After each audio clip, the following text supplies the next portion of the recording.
The night air over King's Landing tasted of ash and salt, a mingled scent that clung to Eddard Stark's beard as he stood alone by the window of the Tower of the Hand. Far below, torchlight guttered along the serpentine lanes of the city, sparks dancing in the bruised dark like dying fireflies. Bells tolled in distant quarters, solemn, half-hearted peals that carried the city's ceaseless prayers and petty sins toward the restless waters of Blackwater Bay. Ned listened, heart thudding, to the hush between those hollow chimes. In that hush he heard voices, the voice of Jon Arryn rasping the words, "The seed is strong." The voice of little Renly whispering that if Ned would only act swiftly, the realm might yet be spared. The mocking lilt of Peter Baelish inviting him to play the only game that matters. Yet above them all, guiding him like a steady northern star, rang the echo of his own vow to his sister on her bed of blood and roses.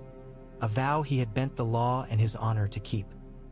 His wounded leg pulsed, wrapped too tightly in linen and poulticed by Grand Maester Pycelle's well-meaning but fumbling hands.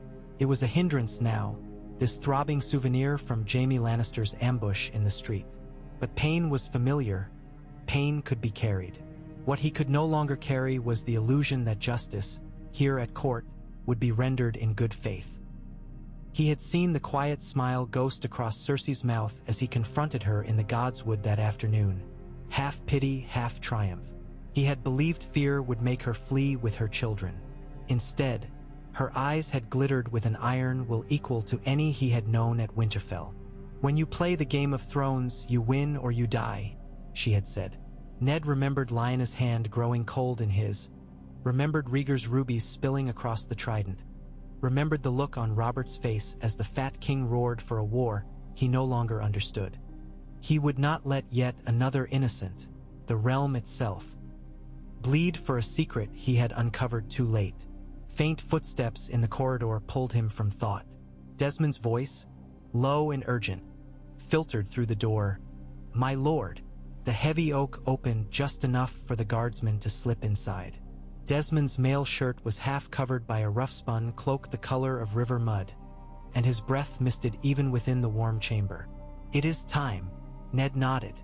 His decision had been made in a heartbeat so quiet it seemed an echo. Leave. Gather the north. Shield his daughters. Stand apart from this viper's nest until the wind turned, or until he made it turn. The thought that he would walk away from Robert's city without offering proof, without calling out the queen and her bastards, weighed like cold iron on his shoulders. But he reminded himself that ice forged brittle in wildfire. Better to fight upon ground of his own choosing. Better to meet Lannister gold with northern stone amid snows that did not melt. He turned, favoring his good leg, and collected the little sheaf of letters resting atop his desk. Commands to Winterfell, instructions to Howland Reed at Greywater Watch, a last quiet word addressed to Stannis upon Dragonstone, sealed with wax, unbroken by any eyes but his. Each raven would fly before dawn. For himself, he would slip out by night. Desmond offered a weather-stained cloak cut to fit a smaller man. Ned shrugged it around his shoulders, tugging the hood low. He left Longclaw displayed on its rack. The Valyrian blade would draw questions, and ice had long since been sent north. The sword he belted on now was a plain knight's steel, borrowed from Jory's old chest. Its weight felt foreign yet steady, like a promise freshly made. In the gallery they met Vayan Poole, gaunt and hollow-eyed, clutching a battered ledger. "Sansa remains in the Queen's household," the steward whispered. "I could not retrieve her." Grief twisted Ned's gut, but he set it behind him with the practiced ease of a man who had buried family before Winter's Gate. "Keep her safe how you may," he murmured. "Tell her to remember who she is." Poole swallowed, eyes shining, and bowed them onward. Arya waited in the cellars beneath the kitchens, bundled in boy's garb, needles strapped beneath her tunic. Her hair, once auburn with hints of Tully copper, had been crudely hacked short by her own hand. When she saw Ned limp into the gloom, she rushed forward, past Desmond's restraining arm. "You came." The relief in her voice lanced him through. He knelt, pain flaring down his injured thigh, and folded her against his chest. "A wolf goes where the pack runs," he whispered against the crown of her head. "The pack is running north. Her shoulders trembled. Whether from fear or feverish excitement, he could not tell. "I can fight," she breathed. "I'm getting better with needle." He squeezed once, then stood. "For tonight, learn to hide. Tomorrow may ask other things of you." They moved through tunnels stinking of damp straw and grease-clogged drains, guided by Gendry, the black-haired apprentice Ned scarcely recognized. Yoren had promised the lad steadiness when he offered them passage through the river gate. "King's Landing doesn't watch the gutters," the Black Brother had said with a grin as broad as the frontier. "That's where the Night's Watch walks." Above, a drunkard song drifted between alley walls. The lyrics slurred into nothing as Ned and his small column emerged behind the stables, slipping between heaps of dung and nodding horses. The city guard atop the Barbican looked east, toward the flicker of brothels along the street of silk, never west to the scurrying shadows. Varys had smoothed that way, though Ned trusted the eunuch no further than he might throw the Red Keep itself. Still, alliances born in darkness were sometimes the only kind afforded to honorable men.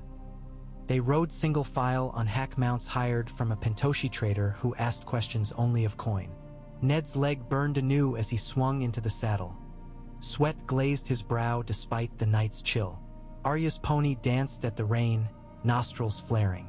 Desmond brought up the rear, hood deep, sword unsheathed beneath his cloak. The river gate yawned before them, its portcullis raised for late-returning fishermen. Lanterns bobbed, reflected in the slick cobbles. A guard stepped forward, spear blocking their path. "Names." The man's breath stank of onions and cheap wine. Ned forced his lips into a half-smile, roughening his northern accent into something nearer the Vale. "Merchants out of Gulltown, bound for Bitterbridge, sire. Salt fish for the tourney." He tossed a leather purse. The dull clink convinced the guard where argument could not. The spear lifted. The gate's shadow swallowed them, and the fetid breath of the capital faded behind. They followed the river road for a mile, then turned north-northwest along a muddy goat track that paralleled the King's Road while avoiding its posted checkpoints. Clouds hid the moon. The dark belonged to them.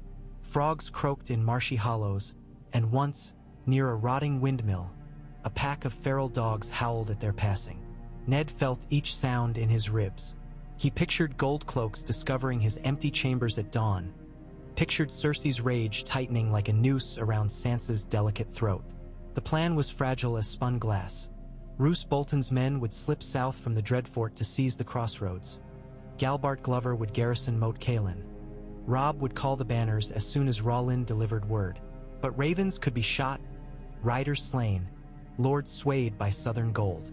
And always there was Theon, the wolf raised among krakens, whose loyalties Ned could not read as once he might have. Pain and worry warred within him until he near welcomed the distraction of rain. It fell without warning, hard, silver spears lancing through oak branches overhead. They pressed onward, cloak-sodden. Arya's teeth chattered, yet she refused the spare blanket. "I'm not cold." Stubborn as Lyanna, Ned thought, and crushed the thought before it soured into grief.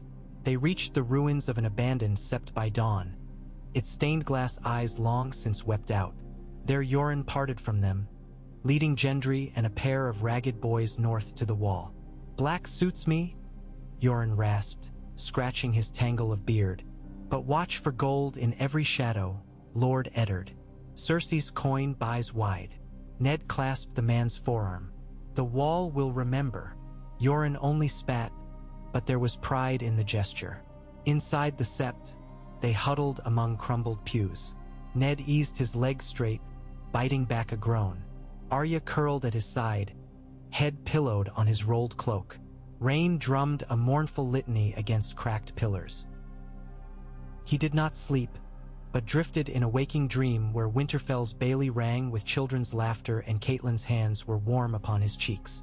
Dawn crept slow and gray through broken glass, alighting on moss and scattered bones. By the third day, their small path rejoined the King's Road near the village of Sosefield. Word of the Hand's mysterious disappearance had already spread. Tavern keepers whispered that the Queen's men hunted traders. Travelers spoke of gold cloaks posted at every toll. Some claimed Stannis Baratheon had taken ship for Dragonstone in the same night. Desmond listened and said nothing. Ned watched faces, seeking any flicker of recognition. Once a passing merchant stared too long at Arya's pony. Desmond guided a dagger to the man's ribs with such casual menace that the fellow stammered apologies until out of earshot. Arya's dark eyes gleamed with fierce admiration. Ned pretended not to notice. Beyond the Trident, the land opened into rolling downs patched by winter-hard stubble. Smoke from distant holds rose straight as lances into a sky the color of old vellum. Here they risked the road itself, joining a pilgrimage of septons and poor brothers bound for the mother's shrine at Maidenpool. Among their number were hedge knights sporting rust-dappled mail and singers with battered harps. Most walked, but a few rode nags as weary as their masters. Ned kept hooded, his limbs protesting each mile. Yet there was safety in numbers.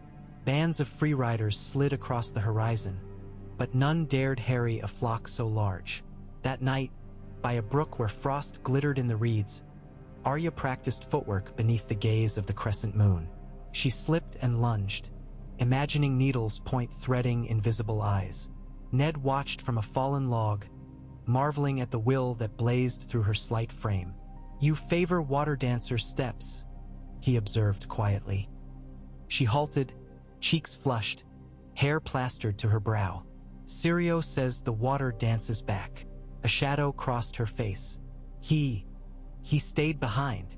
Ned reached for her shoulder. "He bought you time. Make good use of it." She nodded, fierce. When she slept, he penned another letter, the words cramped by firelight. "Robb, call the banners. Trust Maester Luwin. Hold the neck.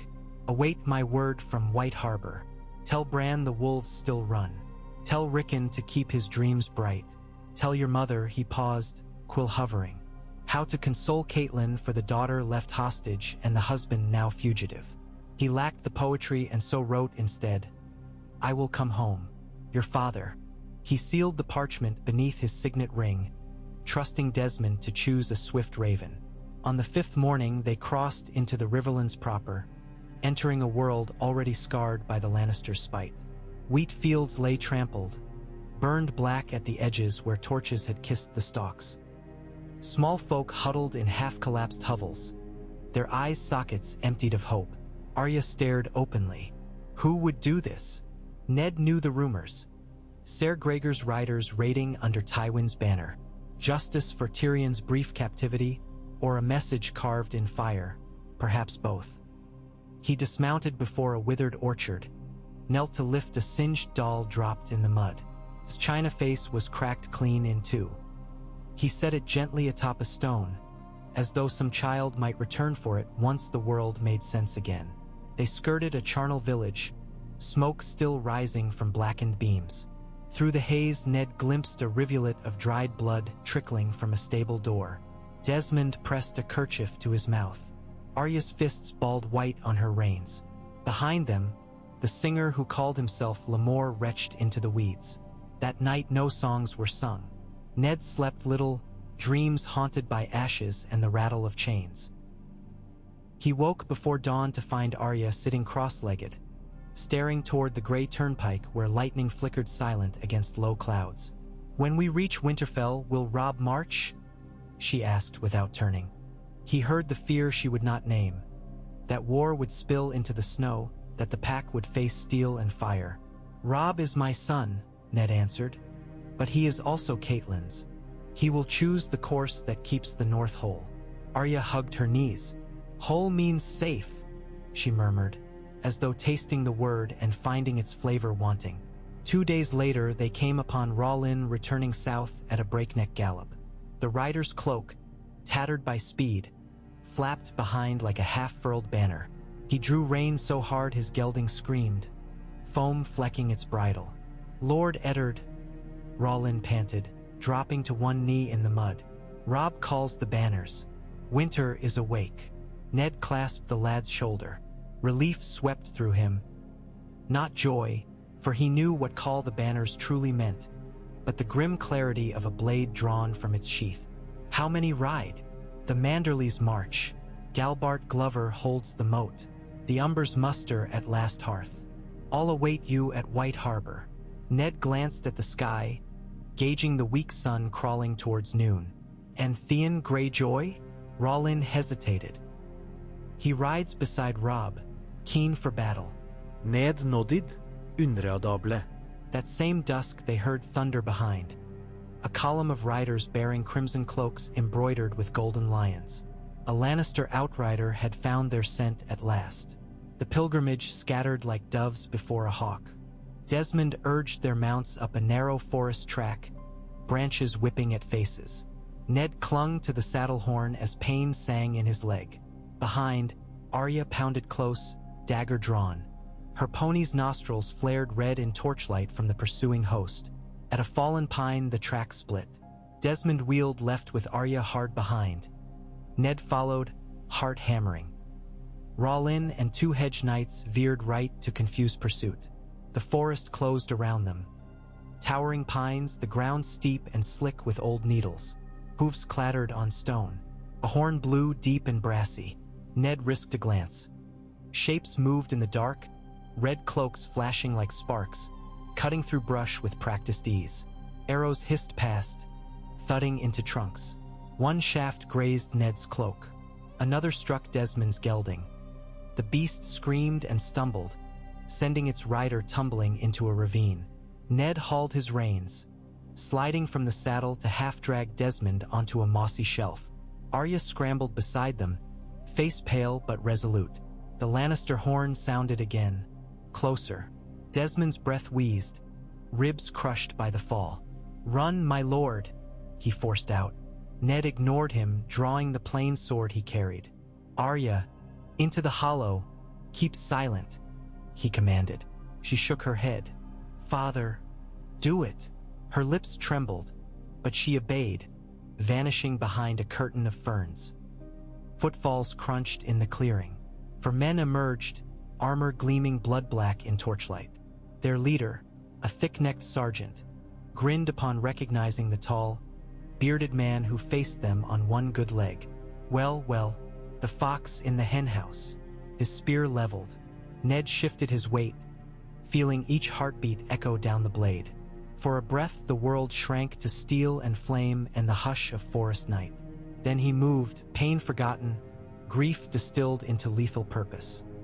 His sword flashed, parried the spear, riposted into the sergeant's throat.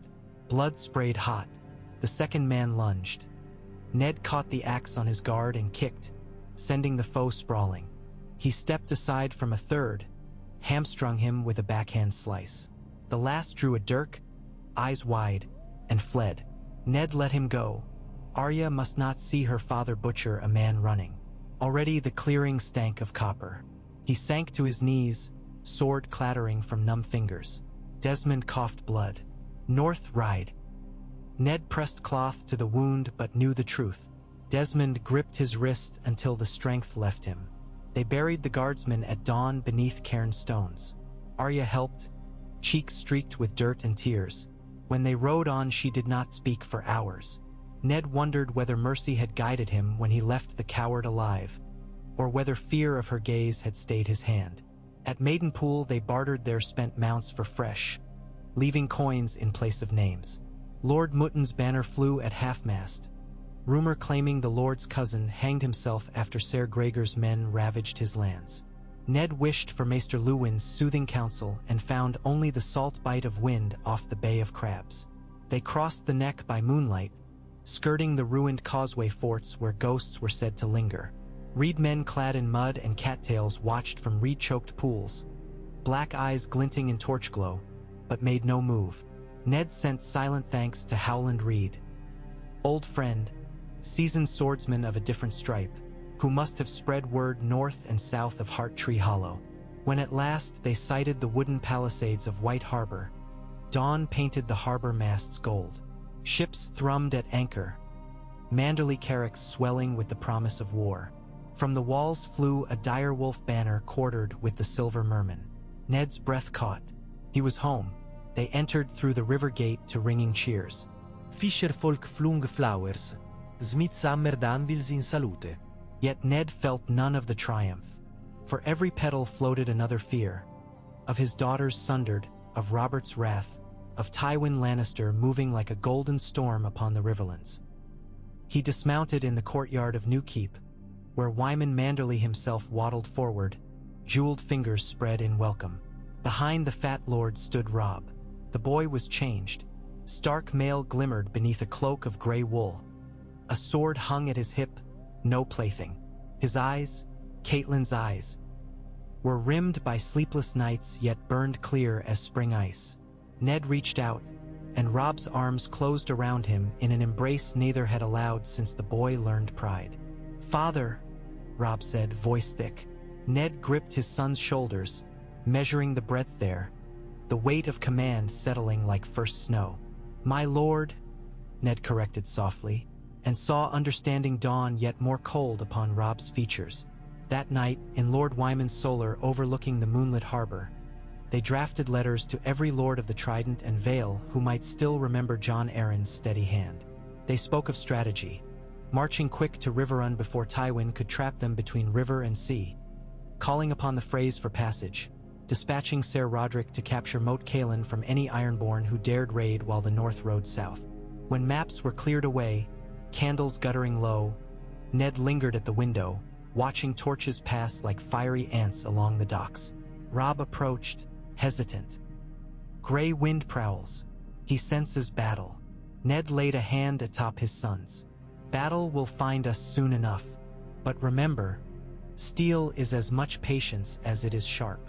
Robb nodded, though hunger for action trembled inside him like a drawn bow. Later, alone in a guest chamber smelling of cedar and sea salt, Ned unrolled a fresh parchment. This one he addressed to Cersei Lannister, Queen Regent. The ink dried slow as treacle while he considered each word, stripping the letter of accusation, of outrage, until only fact remained. "I hold the North. I hold the river. Return my daughter unharmed, and the tide may yet turn. In war I have always sought peace." He sealed it with a lump of white wax, stamped by the direwolf's head. Dawn would see the raven winging south.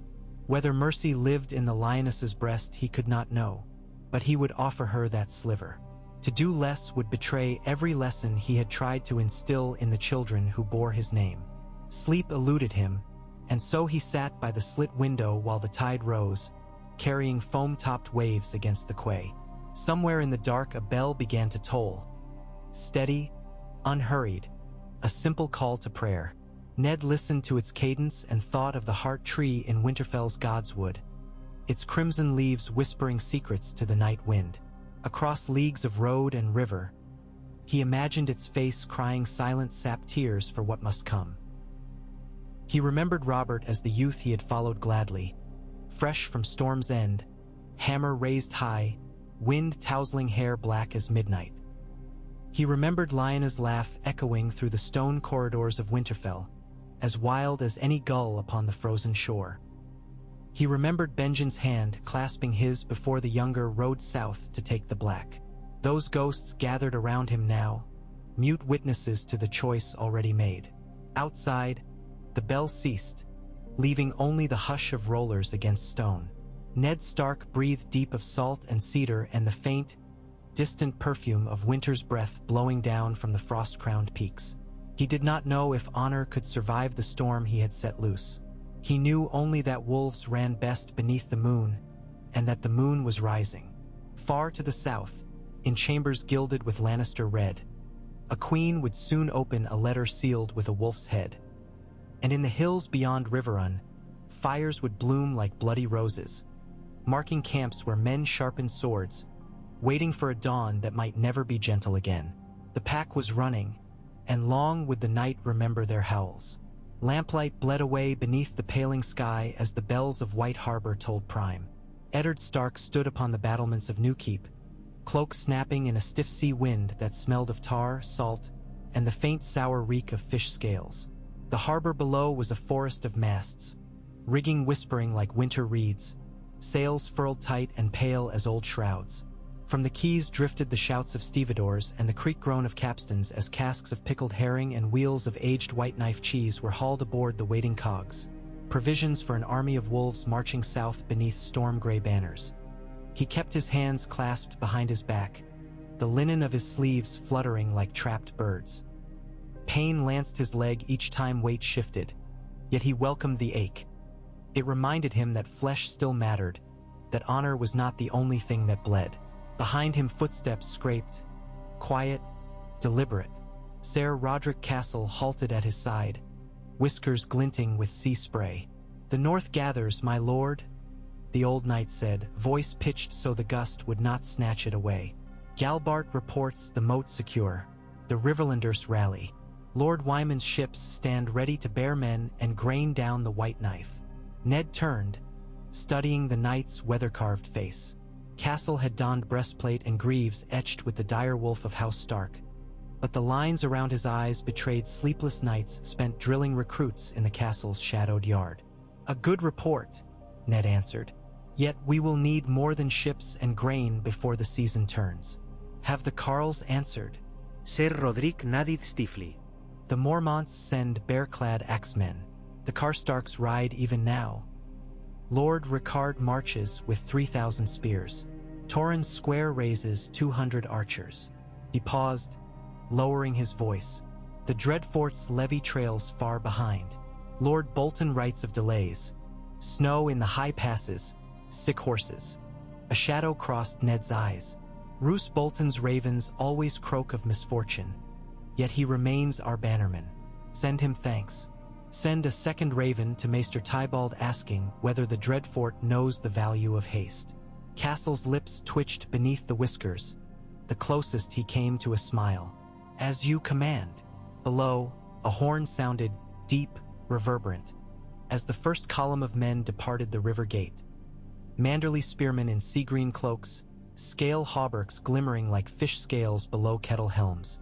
At their head rode Ser Marlon Manderly, banner streaming, a silver merman blowing his trumpet above the waves. Ned watched the men tramp across the drawbridge in disciplined files, boots drumming like distant thunder. Each carried spear and round heater shield painted with blue waves. Among them marched 8 great warhounds, jowls slavering, rigs jangling with chains.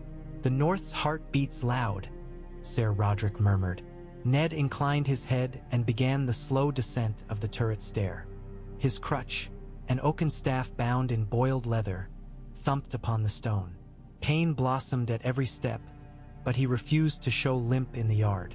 The men drew courage from his straight back, and tonight they would need courage in plenty. The bailey teemed with motion. Grooms leading destriers caparisoned in gray and white, smiths quenching last-minute rivets, boys in padded jacks chasing geese that had escaped a broken wicker cage. Over it all rose the smell of wood smoke, hay, damp wool, and horse piss. Across the yard Ned spied Arya sparring with Meege Mormont's eldest, Daisy, on a patch of raked dirt. Arya wore a boiled leather jerkin 2 sizes too large and swung a wooden stick thin as a bravo's rapier. Daisy parried each thrust with a blunted practice axe, laughter rumbling. The crash of stick on axe handle rang like trumpet calls. Ned's stern glance passed over his daughter and the islander girl, but he said nothing. Skill honed now might well save Arya before winter's last breath. Inside the solar Lord Wyman awaited, his immense girth draped in velvet so blue it neared black, cuffs trimmed in white fox. He sat before a low table burdened with sweet rolls, cold mutton, and a pewter flagon of spiced wine, a sparse breakfast by Manderly measure. Scribes fluttered at the chamber's edges, quills poised over parchment. At Ned's approach, Wyman levered himself standing, chins wobbling. "My honored liege," he intoned, voice rolling as deep as an oboe. "White Harbor is yours. All ships, all coffers, all hearts." Ned accepted the Lord's meaty clasp. "The Starks remember. Your loyalty will be sung beneath Winterfell's heart tree." Wyman chuckled. "Mayhaps with harp and pipe, though if the singers add a verse about my elegance, I shan't protest." They bent together over a chart of the neck, tokens marking forces. Direwolf carven from weirwood for the Starks, trout of lacquered ash for the Tully levies rumored to assemble at Riverrun, golden lions for Lannister movements reported near the Golden Tooth. Ser Edmure holds Lord Hoster's bannermen along the Red Fork, Wyman said, tracing a pudgy finger south. If we strike swiftly from Seagard, we can link forces before Tywin marches. Ned studied the distances.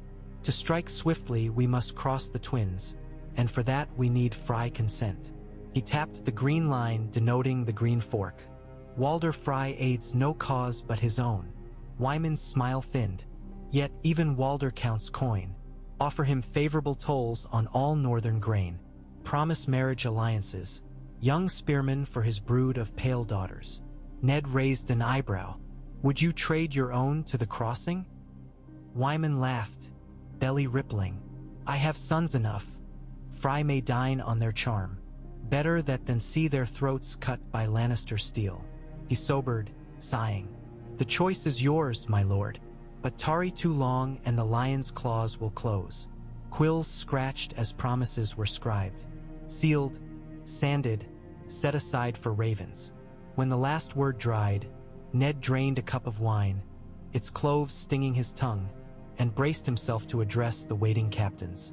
The great hall had been stripped of trestles to make room for ranks of lordlings and Sellsword captains come north by sea to sell skill for coin and cause. Torches sputtered in iron sconces. Above the hearth hung a painted plank of a merman with ruby eyes. Ned strode to the dais, the hush falling like snow.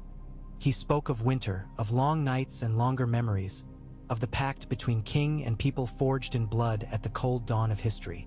He spoke of honor. Not the brittle pride Southerners preened, but the quiet duty of keeping faith when all around fell to treachery. He recounted the burning fields he had ridden past, the farmer's daughter with hair singed to the scalp, the milk cow slain for sport, the sept torched with parishioners barred inside. His voice never rose, but the stillness grew taut enough to shiver. The lion offers ruin in place of justice, he said. Yet the North remembers. We will answer ruin with resolve, cruelty with courage, fire with northern frost. Frost, in that moment, seemed a blade bright as dawn. When he finished, no cheers sounded, only the scrape of steel drawn and lifted overhead in silent oath. That night moonlight silvered the docks. Warships, broad-beamed carracks and sinuous longships, rocked at anchor, banners tied to furled spars so the sigils would not snap in warning. Ned walked the planks of the flagship Seawolf, feeling the deck's roll echo the unease in his belly. Captain Lorne Manderley, lean as a whip, saluted. Tide turns within the hour.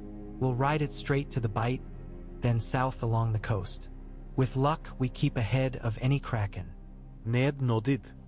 He thought of Theon Greyjoy's hungry grin, of Balon's silent brooding upon Pike. Ironborn raiding fleets were rumored to stir, yet Robb had insisted Theon's counsel was proof of Greyjoy fealty. Ned trusted his son, but not the sea's caprice. Below deck, the Seawolf stank of pitch and bilges. Straw-stuffed pallets lined the rows where spearmen dozed in gear still damp from yesterday's rain. Arya slept among them on a bedroll, needle cradled under her arm as another child might cradle a doll. Ned brushed a curl from her cheek and eased back up the ladder. On deck, the wind had freshened, carrying distant thunder. He tilted his face skyward. Clouds roiled in ragged skeins, moonlight shredding through rents like silvered lace. An omen of storm or victory he could not tell. With dawn, the fleet slid seaward under canvas painted slate in the dim light. Gulls wheeled, shrieking. White Harbor dwindled. Towers first, then walls, then only the chalk bluff upon which Beacon Tower cast its pale glare. Ned stood braced at the prow, spray flecking his beard. As the sun clawed above the horizon, a lone bell sounded atop the distant tower, 3 slow strikes. Farewell or warning. The wind filled sails with a soft boom, and the fleet surged south. Days merged into a rhythm. Roll of deck beneath boot, creak of ropes, slap of waves. Ned paced the quarterdeck at dawn, leg wrapped tight to dull pain. At afternoon he drilled with Ser Roderick, wooden swords clacking, sweat sour, until the old knight clucked tongue over Ned's faltering balance. He dined each sunset with Captain Lorne.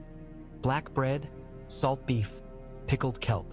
Nights he studied letters by dim oil lamp, reports from ravens. The Boltons had at last crossed the last river. The Umbers camped on the King's Road outside Last Hearth. Word from Riverlands spoke of Ser Edmure repelling a foray by Jaime Lannister's outriders near Pink Maiden. Catelyn remained unmentioned, her silence a stone lodged behind Ned's breastbone. The fifth day a storm swept them. Clouds roared overhead. Rain slashed like whips. Waves reared and battered, green water crashing over rail. The Seawolf groaned, masts keening. Men prayed, some vomited, others sang to drown fear. Ned lashed himself to the mast. Arya nodded beside him, eyes wide as the storm she had never known on calm Winterfell ponds. Lightning split the black, carving jagged light across the endless churn. Within each flash, Ned glimpsed specters. Robert's belly jiggling with laughter around a campfire, Lyanna crowning Rhaegar with a flower of blue winter roses.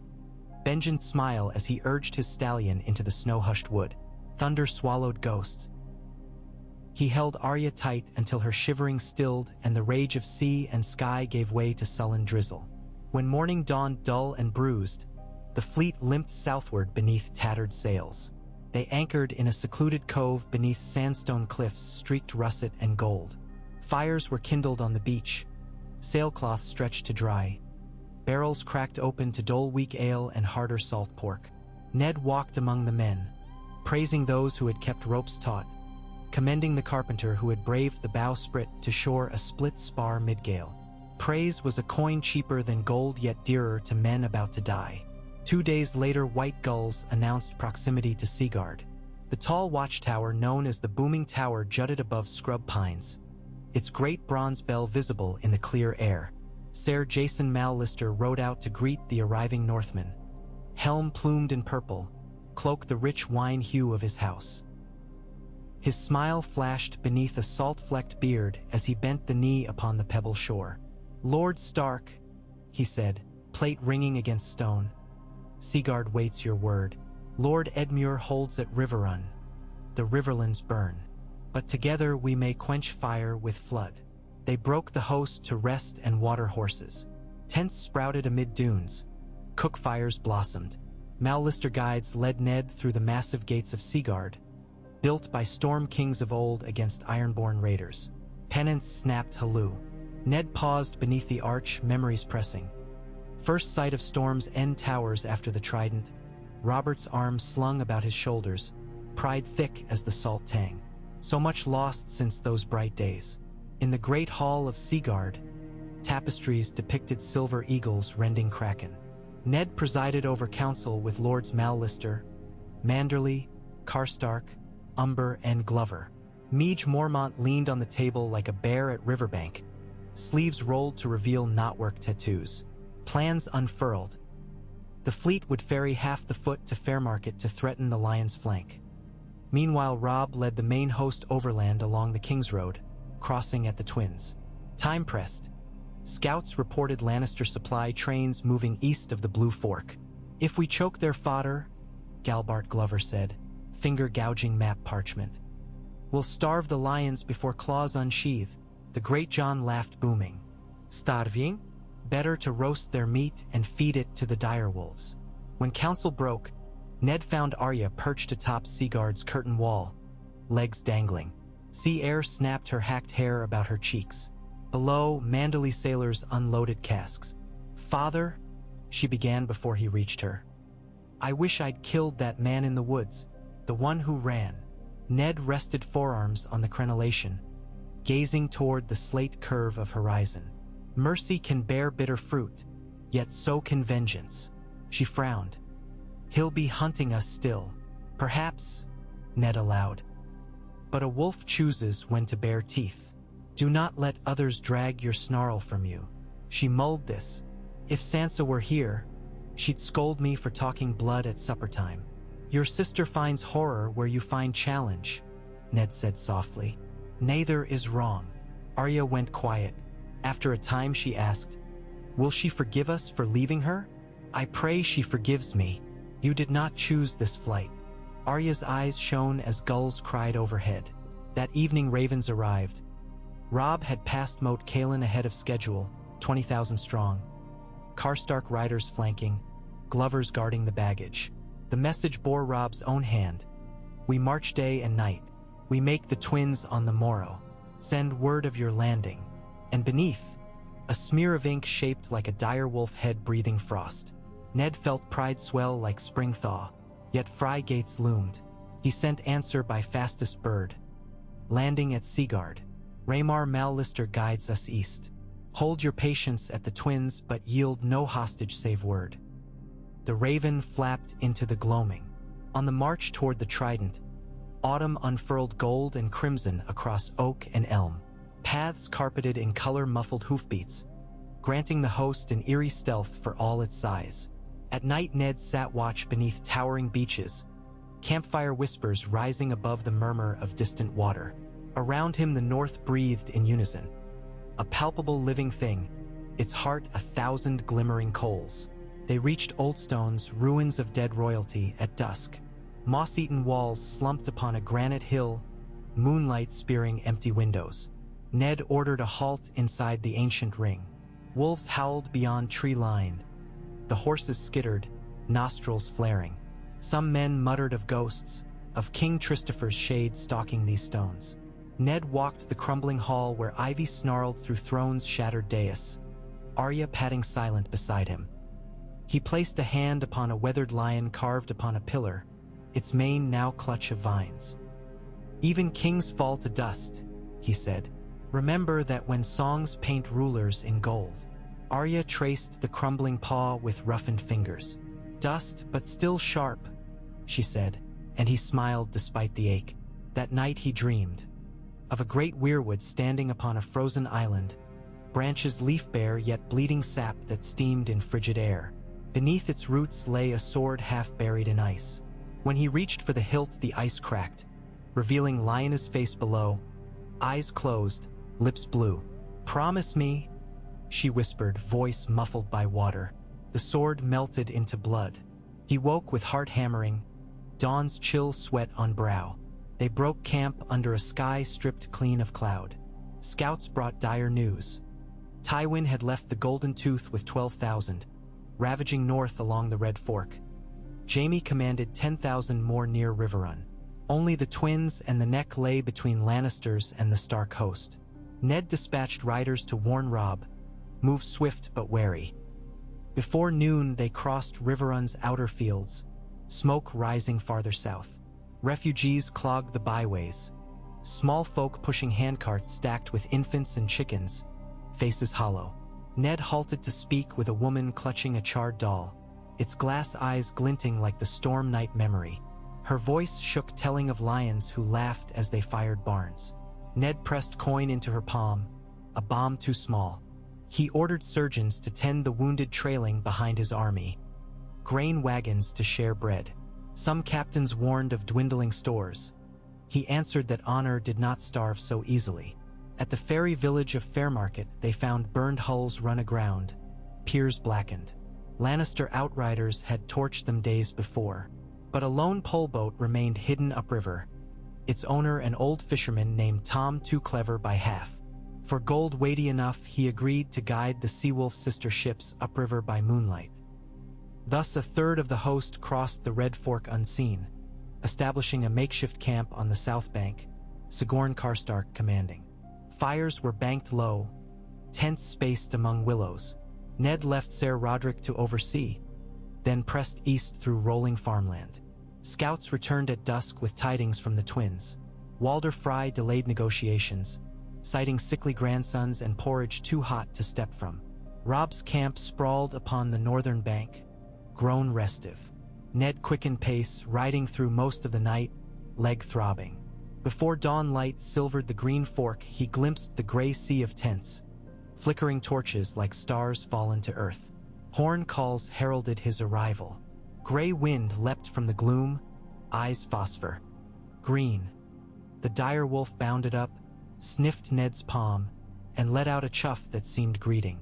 Robb appeared moments later, hair tousled, cheeks smudged by soot.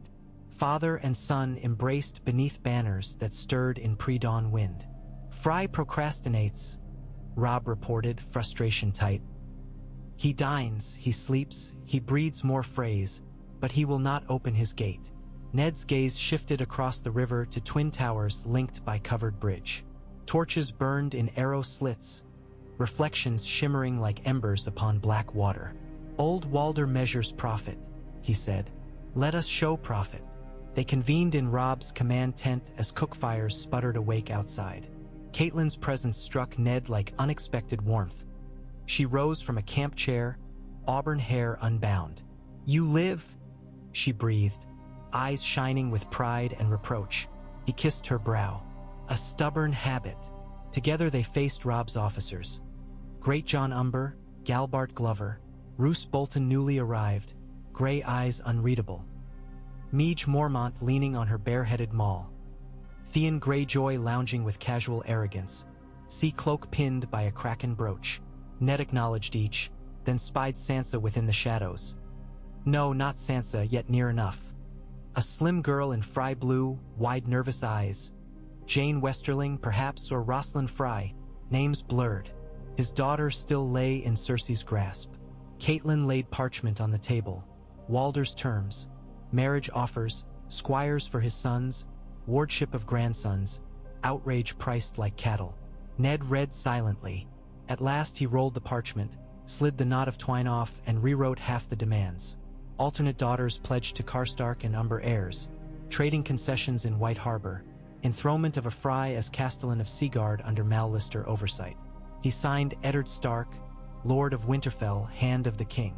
Catelyn raised an eyebrow. He will see insult. He will see compromise. Ned sealed the letter, handed it to Roose Bolton. Deliver it with courtesy. Present your maester's full account of Lannister depredations. Remind Lord Walder that winter strains every purse. Bolton accepted with a half bow, lips ghosting a smile thin as spider silk. Theon smirked. Best have a hostage in hand ere Walder feasts on our hopes. Ned addressed him coolly. A hostage implies distrust. We will meet his hospitality with our own. Theon spread hands. As you say, my lord. His tone held a note of mock chivalry, but Ned let it pass. Hours crept. Ravens flitted between towers.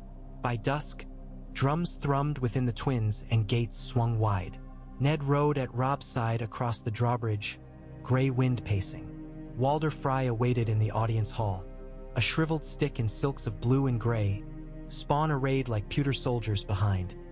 Sons, grandsons, daughters spare as broom handles. He greeted with thin courtesy and thinner smile, mouth caved where teeth had fled. "The wolf and his whelp, come at last," he croaked. "Did the road treat you kindly, my lords? No broken wheels? No arrows strayed?" His japes fell flat upon stone. Ned bowed with measured grace. "Our journey finds reward in your welcome, Lord Walder." Fry cackled, a tongue gilded in frost. "Speak then, Frostwolf, what price for my bridge? I've heard songs of northern gold, though never seen it." Ned offered terms plain. Frey's eyes darted, counting concessions. Grandsons shifted like hungry dogs. At mention of marriage matches, his gnarled hand flexed. Catelyn's presence eased tension. Walder seemed to soften, recalling her Tully blood. Near the close of wilting candles, a chord was struck. Fry levies would march beneath Stark banner. Robb would wed one daughter of the lords choosing after the war. Arya likewise pledged to Elmar Fry when both of age. Ned allowed none see the dagger twist his gut at binding his youngest. But Walder's bridge lay open, and southern hosts watched the Tully Riverlands burn. He signed with steady hand. Crossing began at dawn. A silent procession of steel and fur threaded through timber-clad passage above rushing river. Ned rode mid-column, armor hidden beneath a plain surcoat. As hooves clattered on ancient planks, he imagined invisible threads binding each soldier's fate. One slip might spill lives into the green torrent below, yet no board creaked. Above, crows perched upon roof beam, black eyes bright as jet. Upon the southern bank banners unfurled once more. Direwolf, merman, bear, elk, flayed man glinting red upon pink. Ned lingered to watch the final carts pass, then turned south toward Riverrun, seat of House Tully, fortress of red sandstone perched where Tumblestone met the Red Fork. The distances stretched, yet hope rode with them. The North had crossed. The coalition breathed. 3 nights out from the twins, scouts returned bloodied. Jaime Lannister had lifted siege at Riverrun, his outriders mauled by river lords, but regrouped upon the Red Fork's north bank, building palisades. Tywin marched from the west, fresh swords swelling host to 40,000. The jaws of a golden trap gaped wide. Council flame burned low as map stones shifted. Some urged retreat to Moat Cailin, fortify the neck while winter hurled storms. The Great John roared for battle. Let lions taste northern wrath, while Bolton counseled caution. Flay supply lines rather than frontal clash. Ned weighed the counsel. War drums thudded in his breast. He rose, winced at the stab of leg. "We will not abandon Riverrun," he said. "We strike before Tywin joins Jaime. Cut the Sayre to pieces and the lion's roar breaks to a yowl." Eyes fixed upon him, he saw fear, fire, calculation. Karstark horse shall sweep around their flank by nightfall. Mallister foot will harry bridges to hamper retreat. Mormont spears guard our rear. I will ride with Robb at center. No son of mine faces their swords alone. His voice rang harsher than he meant. Robb squared shoulders, cheeks pale yet resolve hard. At dawn banners lifted into bronze sky veined pink. Dew shone on mail like scattered stars. Ned knelt before his horse, murmured a prayer to the old gods beneath breath. The ground smelled of wet earth and crushed grass. In the hush before horns, he thought of Sansa braiding hair before a looking glass, of Bran dreaming wolf dreams beneath Winterfell's broken tower, of Rickon chasing Shaggy Dog through apple orchards heavy with frost-kissed fruit. He rose, mounted, and drew the sword of plain steel he had carried since leaving the capital. The army of the North advanced upon a field of barley trampled flat by previous engagements, stalks broken but scent still sweet. Mists lifted in tatters, unveiling ranks of crimson-clad men arrayed behind barricades. Jaime Lannister rode the line in gleaming gold chased with crimson lions. His white cape billowed like the promise of death to lesser foes. Ned saw the Kingslayer's helm catch sunlight, dazzling.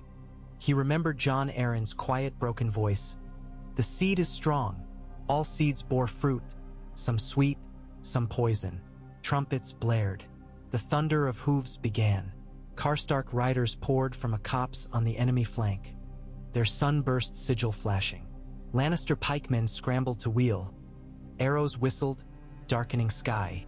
Northron horns answered, deep, visceral. Then infantry collided, shields smashing, spears shivering, a roar like a foundry of giants. Ned spurred forward with Robb at his side, the direwolf banners ahead as if tugged by unseen gale. Gray wind loped before the van, eyes blazing green, jaws red. They hit the Lannister shield wall with a force that cracked oak and bone alike. Ned's blade rose and fell, each stroke a memory. Lyanna's laughter, Jon's baby wail, Catelyn's wedding tears. Blood sprayed hot, brow stinging. He parried a halberd, drove pommel through helm cheek, felt skull crunch. An arrow glanced from pauldrons, pain like fire ants. Yet he rode on, leg forgotten amid red haze. Somewhere to his left Robb's sword clanged against lion steel. Ned glimpsed his son's cloak torn, hair plastered dark. The boy fought with feral grace, each parry fluid, each thrust precise. Pride burned, mixing with dread. The battle bent like molten iron. Karstark cavalry wheeled behind Lannister rear, trapping them between river and wolf. Horses screamed. Men drowned in mud slicked crimson. Jaime's white cloak vanished in press of bodies. Trumpet blasts fractured, discordant. Ned saw the moment the line broke. A ripple, then flood. Lannisters running for the ford, discarding shields. He raised his sword in silent cry. Victory's taste was copper sweet, yet cost weighed. Bodies carpeted barley, the earth drinking deep. Dying men moaned, begging mothers.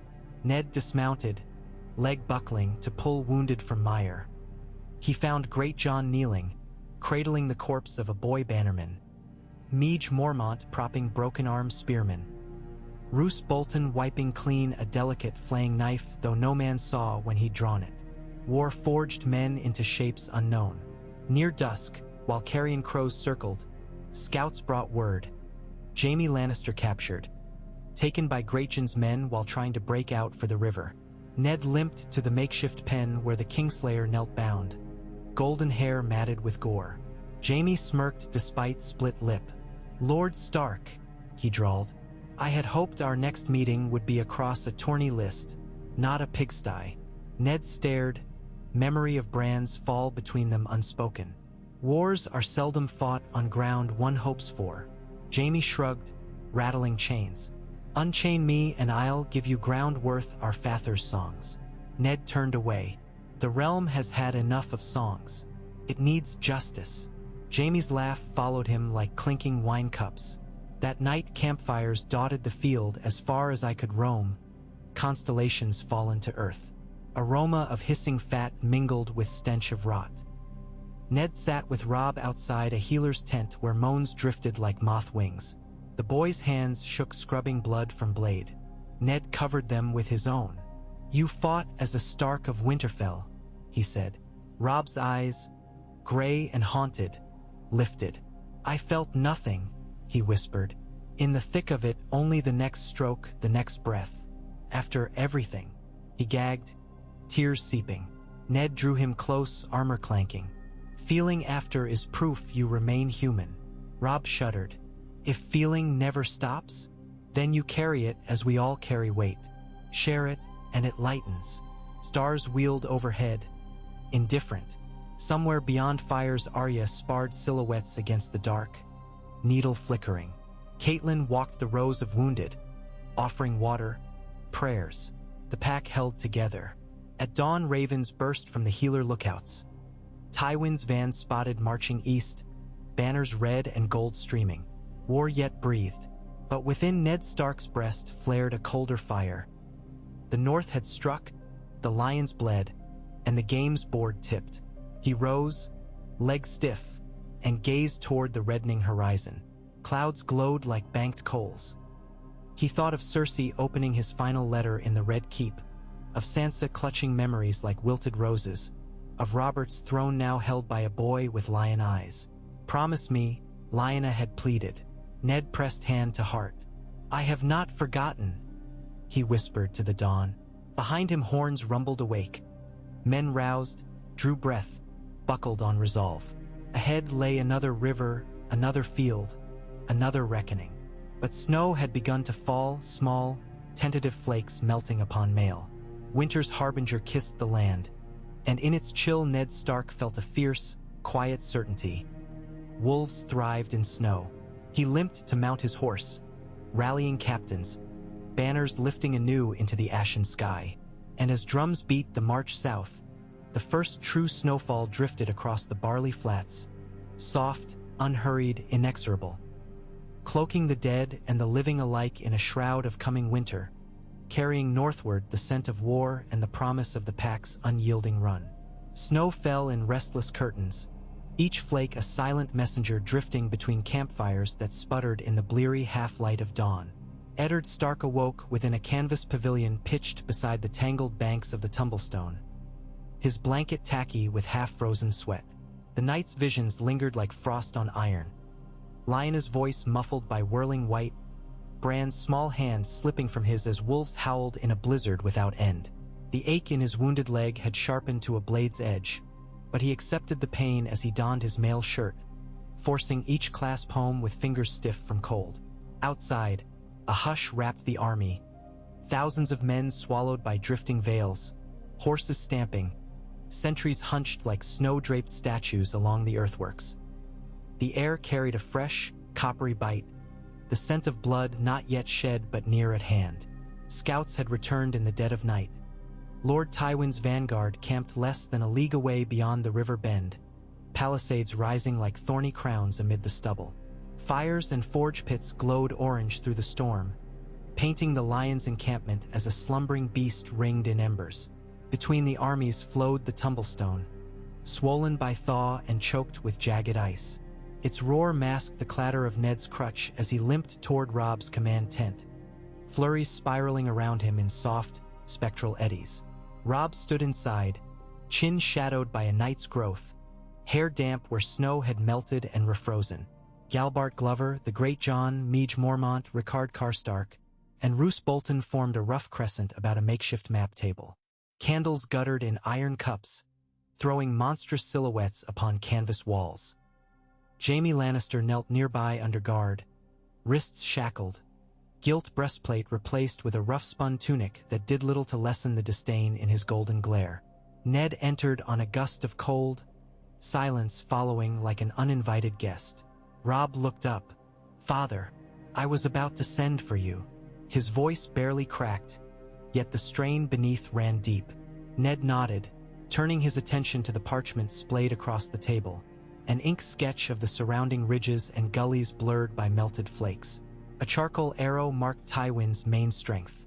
Another pointed to a narrow ford just upstream, currently masked by ice flows. "The bank there is low," Galbart said, tapping the charcoal arrow. "If we feint at dawn on his palisade, he'll ride to meet us. We pivot, draw him north, then sever his retreat across the ford." The Great John rumbled agreement, breath misting. "Cut the lion from tail to mane. Let the river swallow the scraps." Bolton's pale eyes flicked toward the captive Kingslayer. "A bold pincer might also encourage our prisoner's Lord Father to speak of ransom." Jaime smirked, clinking his chains. "Lord Bolton speaks sense. My sire does prize his blood, almost as much as you prize that leg, Stark." Ned ignored the jibe, studying the terrain. "The ford ice will not bear horses," he said quietly. "Men on foot, aye, but cavalry will sink. If Tywin tries to flee there, half his host may drown." He traced a finger along the meandering line of river. "Better to hold him on this side. Deny flight, demand surrender." Karstark spat. "I want his head on a spike, not his surrender." His grief lay raw since the deaths of his sons at Jaime's hands further upriver. Jaime's smile sharpened. "Come claim it, Karstark. But I'll warn you, the wolf's jaws are dulled by delay." Chains rattled as he rose awkwardly, the motion cut short by the point of a Mormont spear. Robb's fist struck the table. "Silence. There will be justice, not butchery." He looked to Ned as though seeking steady ground. Ned rested a hand on his son's forearm. "Justice requires discipline. Vengeance clouds the blade." Karstark's weathered face pinched, but he said no more. Plans unfurled with wary compromise. Glover's foot would press the palisade at first light, shield walls braced beneath snow-draped mantlets. Manderly archers would rake the rampart from barges anchored mid-river, their longbows strung with waxed cords to resist damp. When the lions surged forth, Umber cavalry hidden in a crescent of frozen reeds would thunder down upon their flank, while Bolton's silent menials crept through sleet toward the rear earthworks. Robb and Ned would ride with the center, holding reserve to exploit any fracture. Theon Greyjoy volunteered to lead a light horse screen. Ned granted it, though unease gnawed. Theon flashed a cracking grin, confidence sliding over hidden depths. At last the commanders parted, each trailing fresh snow from cloaks. Jaime was led away to a log hut with doubled guards. Ned lingered, circle of candlelight shrinking as wind worried the tent flaps. Robb remained, head bowed over the map, though his eyes no longer tracked the inked roads. "Am I doing this rightly?" he asked, voice scarcely above the hiss of the storm. "Every choice seems swords in both hands." Ned settled gingerly on a stool, pain flaring but accepted. "War is seldom choice between good and evil, only between pyres. You weigh lives, you pay in coin no man owns but all men spend." He paused, watching breath plume. "Trust your counsel, trust the old gods, but above all trust what is left of yourself when fear is stripped away." Robb exhaled, shoulders squaring. "Then tomorrow I trust we do not drown the North in blood." "Tomorrow," Ned said, "we bite the lion hard enough he remembers winter has fangs." He rose to leave, but Robb caught his hand. If I fall." Ned shook his head. "You will not." "But if," Robb insisted, "tell Mother I did not break." Ned squeezed. "You break, you heal. That is the North." He stepped into the storm, flakes needling his face. By the river, a chapel tent glowed lambent, its entrance hung with evergreen. Within, Catelyn knelt before a travel altar bearing a 7-pointed star carved from riverstone. A beeswax candle guttered low, shedding amber on her clasped hands. Ned stood by the fold, unseen, listening to her whispered prayer that mingled the names of their children with supplication for mercy upon the souls of slain Tully men. Snow hissed on canvas overhead. When she rose, he stepped forward, and the candle's flame caught tears still on her lashes. Nothing was said. He drew her into the cloak's fur, felt her trembling warmth. Outside, a horn replied to the whispering wind, one long mournful note announcing last watch. They parted without words, each carrying the other's heartbeat into the dark. Dawn arrived grudging, a smudge of pewter light behind thick clouds. The tumblestone roared under ice, floes grinding like bones in a giant's maw. Northmen formed ranks beneath banners rimed with frost, the dire wolf snarling silver-white. Glover's shield wall moved first, crunch of boots muffled in snow. Drums boomed slow, like the ponderous heartbeat of some enormous beast stirring after ages of slumber. Across the field, Tywin's scarlet standard snapped, serpent tongues of bright silk in the bleak sky. Arrows rained, a hiss like sleet against steel. Manderly barges returned flights, shafts arcing to disappear into the whiteness beyond the palisade. Spears bristled. Ned watched from atop his gray courser, Icebreaker, as Jaime's scarlet gilt helm appeared briefly upon the rampart. No, some lesser lion wearing his discarded armor. The Kingslayer remained in chains. Tywin had sent a proxy champion to hearten his men. The proxy raised sword, its edge catching the pallid sun before a Karstark arrow split the visor with a wet thuck. The lion helm toppled from the parapet, disappearing into churned snow. A great cymbal note cracked the hush as Umber cavalry burst from hiding, hooves drumming frozen earth. War horns answered, spear points lowered, gray cloaks billowing like thunderclouds. Lannister flank buckled beneath the sudden onslaught. Ned spurred the reserve forward, leg agony forgotten in the heady S. Urge, Robb a flicker of sable and gray beside him. They collided with Tywin's center where crimson cloaks strained against the weight of fear. Ned's sword remembered the cadence of slaughter. Parry, riposte, shield edge striking cheekbone, blood spewing hot as tears. Through the clamor he glimpsed Tywin's personal banner, lion rampant over crimson, wheeling, retreating toward a knot of knights trying to form a rearguard. The old lion himself sat iron-stiff in the saddle, face unreadable granite. All around him chaos churned, but his gold-green gaze never wavered. A horn sounded from the rear. Bolton's men had breached the earthworks, flames licking hut roofs. Panic rippled. Lannister men cast down pikes, some falling to knees in surrender. Others fled for the ford only to plunge into ice water, plate dragging them under. The river turned a darker red. But victory's roar died as a second Lannister detachment appeared on the western rise. Reinforcements led by Ser Kevin, 2,000 strong. Fresh spears glittered, banners whipping. Ned cursed, rallying his tired line. The clash renewed, snow churned to muddy slush beneath trampling feet. He fought beside Robb, parrying a spear aimed at his son's unguarded flank, the blow jolting his injured leg with white-hot lightning. He nearly fell, arm numb, but Robb's sword flashed, severing the spearman's wrist. Words blurred to grunts, the field a whirl of red and white. Time stuttered.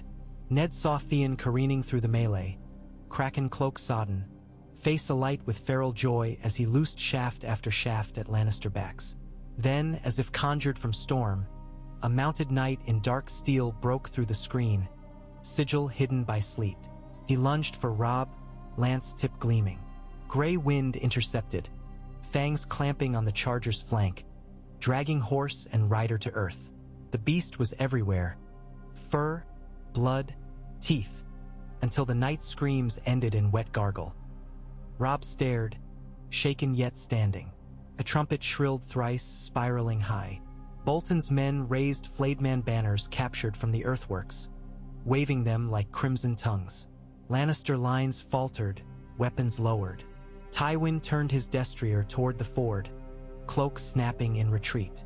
His bodyguard closed around, but the river crossing had collapsed into frozen carnage. Ned glimpsed lions struggling chest-deep in black water, claws of ice clutching greaves. Some scrambled onto floes only to have bolts whistle them down. Someone called for quarter, first a single voice, then a ragged chorus.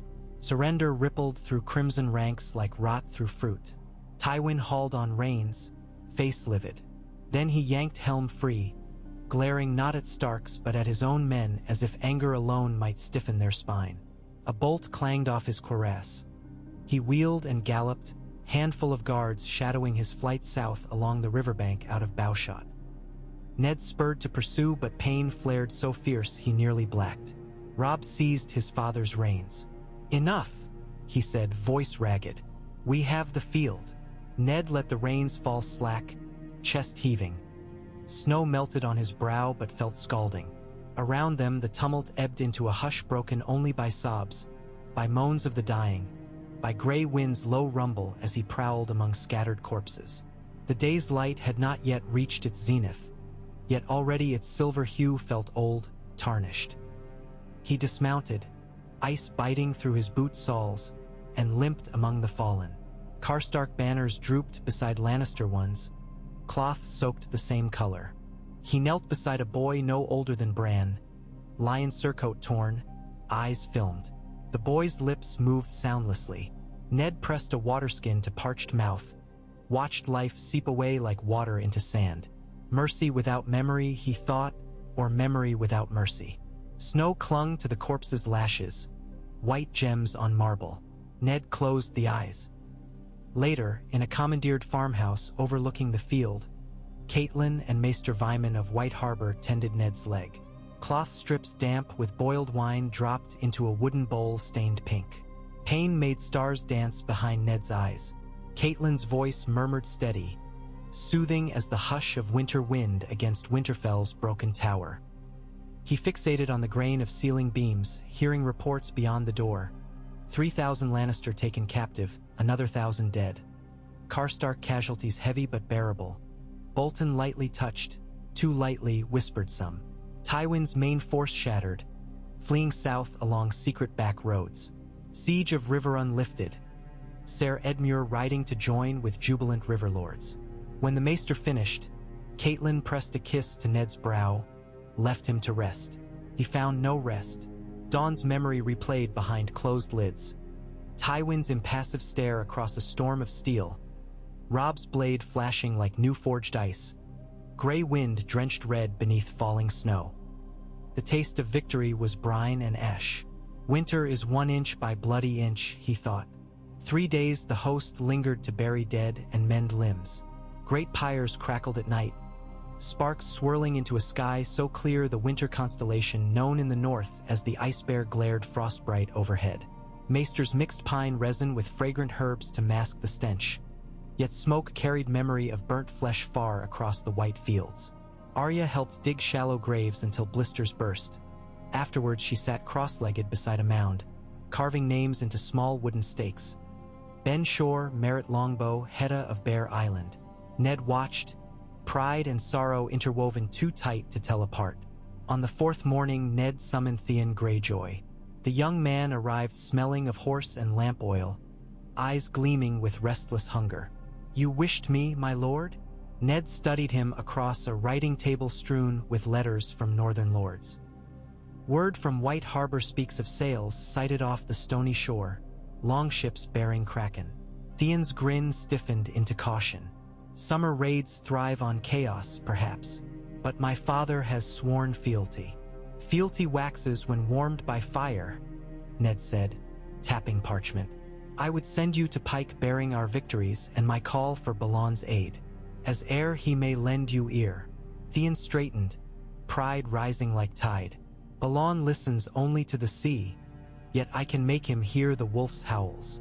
He slammed fist to chest. I will sail at first thaw. When he departed, Catelyn emerged from behind a tapestry where she had listened unseen. You trust him to bind serpents? She asked. Ned exhaled. I trust the sea to reveal truth. If Theon's heart beats for Winterfell, it will beat aloud in his father's hall. If not, we shall learn before the Kraken strikes. Catelyn's eyes searched his face. And Sansa? Ned's shoulders sagged.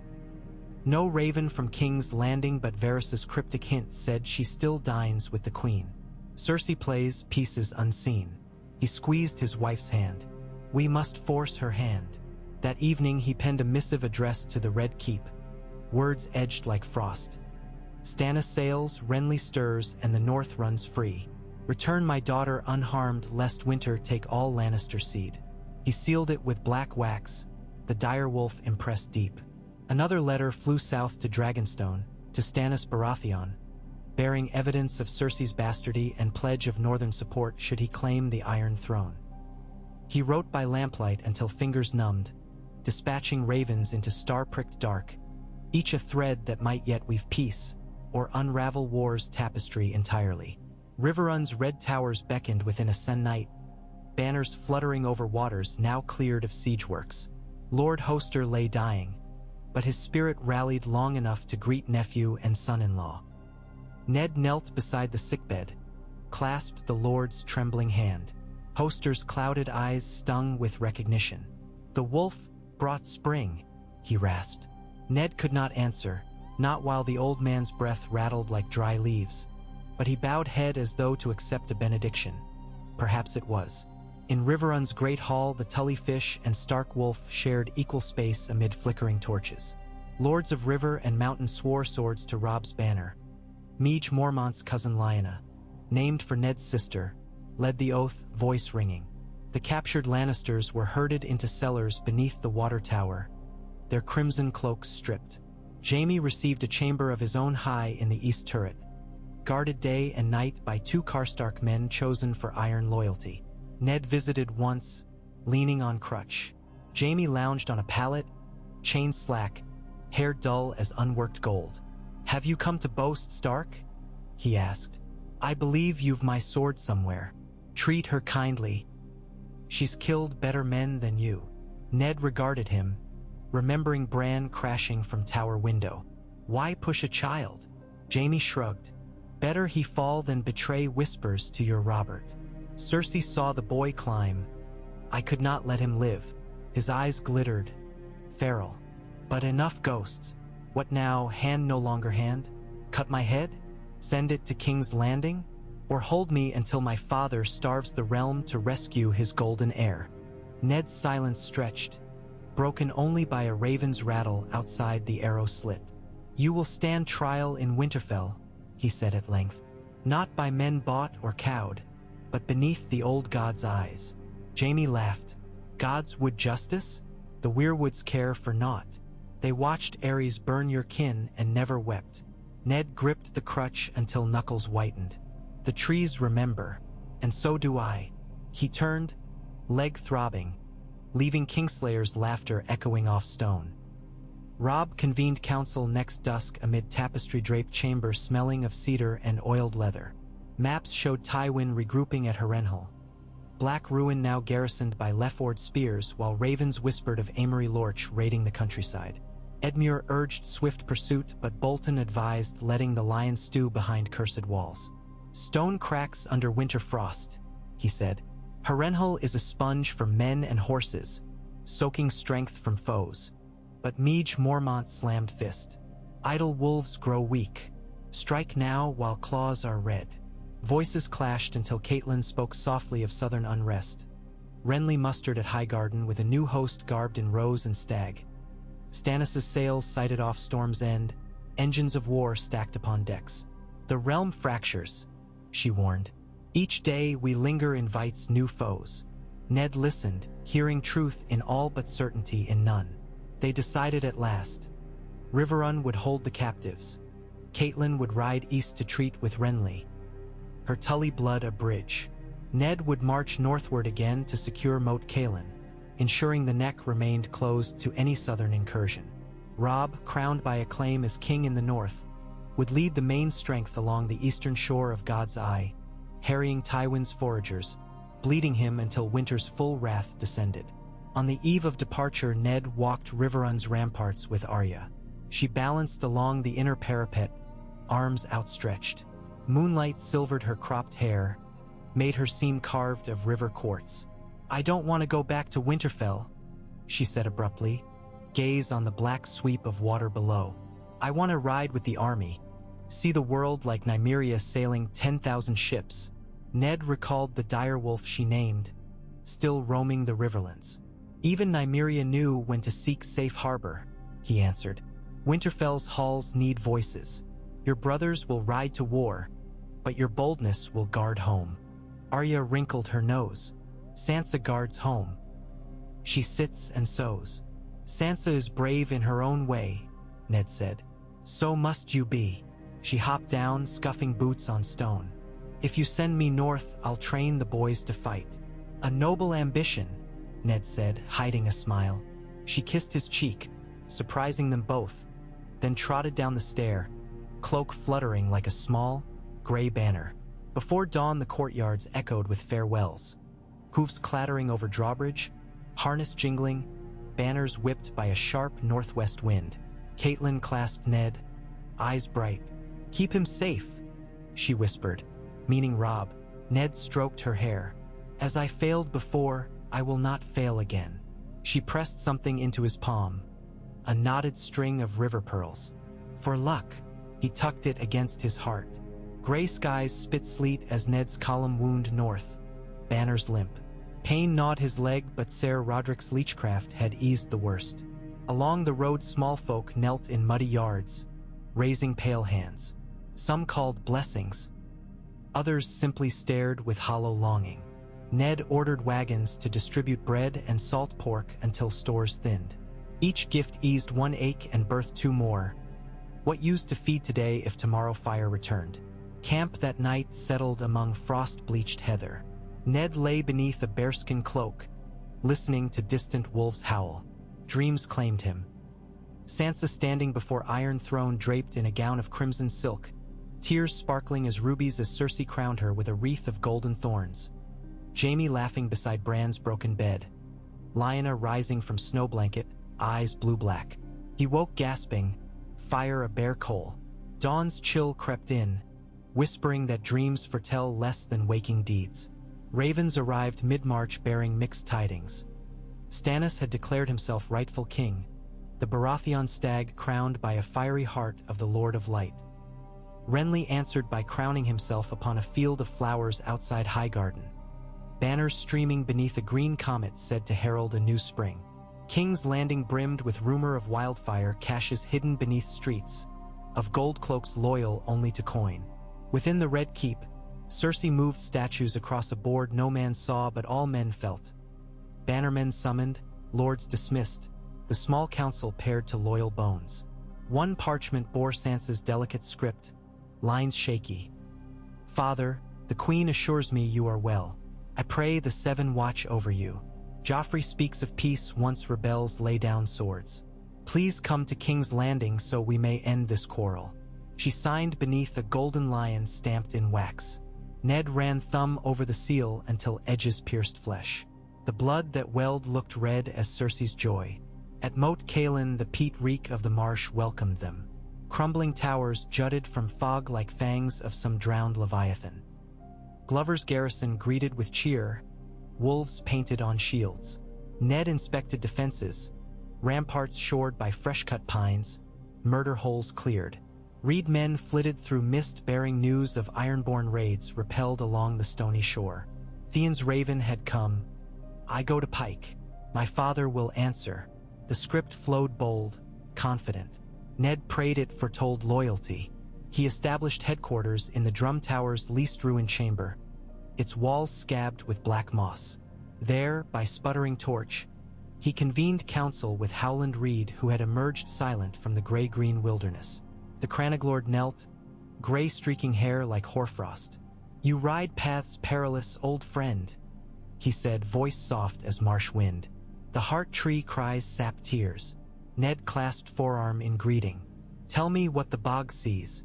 "Dreamers speak of a kraken that strangles wolves while lions sleep," Reed murmured. "But the wolf that runs alone may yet leap clear." His reed-brown eyes glittered. "Guard your pack. Night deepened. Ned dismissed guards. Wade reads words. Secrets pressed at mine's door. Jon Snow's parentage, Stannis' claim, the void where Robert's friendship once lived. He rose stiffly, limped to arrow slit. Stars glimmered through ragged fog, their light distant, indifferent. Below, water lapped stones in endless hush. Somewhere south, Robb carved paths of blood while Catelyn treated with storm and rose. Somewhere east, dragons stirred. Rumors from across the narrow sea spoke of a silver-haired queen and creatures of fire reborn. The world he had known slipped like sand through frost-stiff fingers. He closed eyes, drawing breath that tasted of peat and brine and coming snow. Winter was not only cold and death. Winter was truth laid bare, pretenses stripped like leaves. Wolves thrived in truth. He would hold the neck until the realm itself bent or broke. He would keep promise forged in blood to Lyanna. He would bring Sansa home. And if fate demanded he pay life's price, he would meet it with sword in hand beneath the old god's silent, watching boughs. Snow began anew, faint at first, then thick as torn parchment. Ned watched it swirl through the arrow slit, ghost white, relentless. The candle guttered, bowed, died. He listened to the hush it left behind, and in that quiet he heard the heartbeat of the north, slow, steady, vast as the winter sky, echoing through his own ribs. So long as that rhythm endured, hope was not yet ashes. So long as one wolf drew breath, the pack ran on.